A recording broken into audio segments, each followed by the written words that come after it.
Nah, satu juga pertanyaan ini datang dari Gio yang ada di Mertoyudan. Assalamualaikum, selamat pagi Ibu Riana. Saya saat ini berada di usia 22 tahun. Nah, tipe saya adalah tipe orang yang memang bisa dibilang saya ingin semuanya begitu sempurna ya, selalu maunya perfect. Tapi ketika saya masuk dalam dunia kerja, ini kan tidak bisa sesuai dengan apa yang saya inginkan. Saya jadi sering merasa saya tuh kecewa gitu ya Bu ya. Nah, bagaimana Bu agar saya bisa memanage perasaan untuk saya pinginnya kelihatan sempurna di sekeliling saya tanpa menyakiti orang lain? Terima kasih. Oke, terima kasih Mbak Gio atau Mas Gio Mas ya? ini. Oh, Mas Gio ya.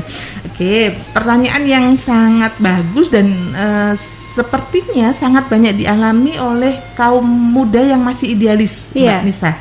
Jadi memang kaum muda yang mereka masih fresh graduate gitu ya, masih punya idealisme yang sangat tinggi.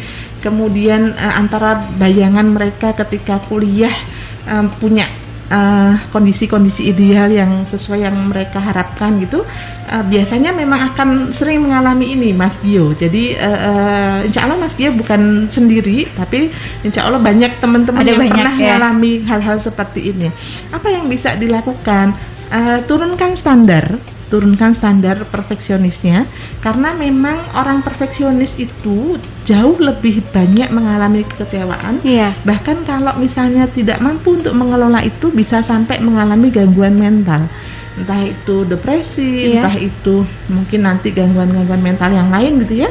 Nah, biasanya memang banyak dialami oleh serangan panik dan lain sebagainya. Itu biasanya dialami oleh teman-teman yang mereka memang masuk ke kategori kepribadian perfeksionis. Maka yang harus dilakukan adalah menghindari atau mengurangi standar perfeksionisnya, lalu kemudian tidak menuntut lingkungan di sekitar kita itu seperti kita menuntut diri kita selama ini. Jadi orang-orang perfeksionis itu biasanya dia kan menuntut dirinya terlalu tinggi, lalu kemudian dia juga berharap orang lain juga berbuat seperti yang dia lakukan. Maka ini yang perlu diturunkan grade-nya.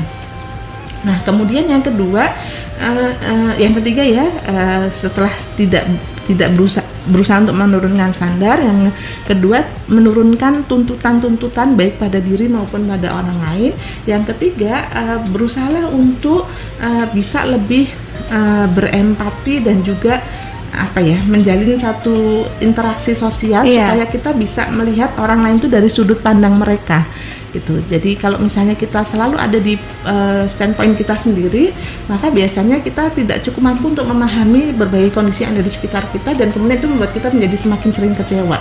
Jadi berusaha untuk lebih berempati, lebih bisa ada di sudut pandang mereka, kenapa mereka mungkin melakukan hal-hal seperti itu. Lalu yang kemudian yang keempat, perbaiki kualitas diri, tapi kita tidak menuntut bahwa perbaikan kualitas diri itu harus diimbangi dengan imbalan ataupun feedback dari orang lain yang sama. Jadi pada saat kita melakukan yang terbaik, kita tidak perlu menuntut bahwa kebaikan ini harus diimbangi dengan balasan yang juga sama. Gitu. Karena kalau misalnya kita melakukan sesuatu dengan mengharapkan orang lain membalas, entah itu dengan pujian, penghargaan, imbalan misalnya, pasti kita akan kecewa. Maka saat kita meningkatkan kualitas diri dalam melakukan hal yang terbaik, jadikan itu sebagai pemicu buat diri kita sendiri gitu, bahwa itu adalah standar kita, bahwa memang kita puas dengan melakukan yang terbaik karena itu adalah sebagian dari, misalnya itu karena saya ingin bersyukur dengan potensi yang saya miliki sehingga saya selalu berusaha untuk melakukan yang terbaik. Jadi kembalikan apa yang kita lakukan itu bukan karena orang lain, bukan karena ukuran duniawi, tapi kita harus punya reason yang lebih kuat.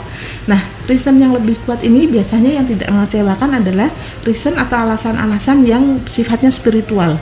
Jadi karena kita melakukan karena Allah, karena kita memang memegang hadis sebaik-baik yang sebaik-baik manusia adalah yang bermanfaat gitu. Jadi hal-hal yang lebih ke arah spiritual, kebermaknaan, itu biasanya akan membuat kita jauh lebih melakukan sesuatu tanpa mengharapkan imbalan ataupun tanpa menuntut orang lain pun berbuat sama. Mungkin itu Mas Gio yang bisa dilakukan.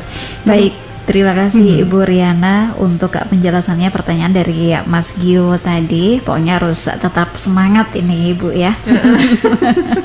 Karena memang di usia 22 tahun idealis ini masih ada Ibu ya. Nanti akan ada fase di mana akhirnya kita bisa menyeimbangkan antara apa yang memang kondisi nyata yang kita hadapi dengan idealisme kita itu nanti biasanya akan ada bergening dalam diri kita sendiri yang kemudian kita akhirnya bisa nyaman gitu di situ. Iya, jadi memang sebuah proses yang memang harus dilewati dan dijalani ini Ibu ya. Baik, terima kasih. Nah, untuk Anda keluarga Fas yang mau bertanya dengan Ibu Riana Mazhar di siang hari ini, kita masih sampai nanti di jam 10 pagi. Anda bisa manfaatkan 314330 ataupun juga via SMS dan WhatsApp-nya di 087578709640-nya. Kita akan jeda setelah iklan berikut ini keluarga Fas. Dialog Psikologi bersama dengan Dr. Riana Mazhar, Magister Psikolog selaku dosen Universitas Ahmad Dahlan Yogyakarta akan segera kembali lagi. 90.1 Fas FM, Fas FM.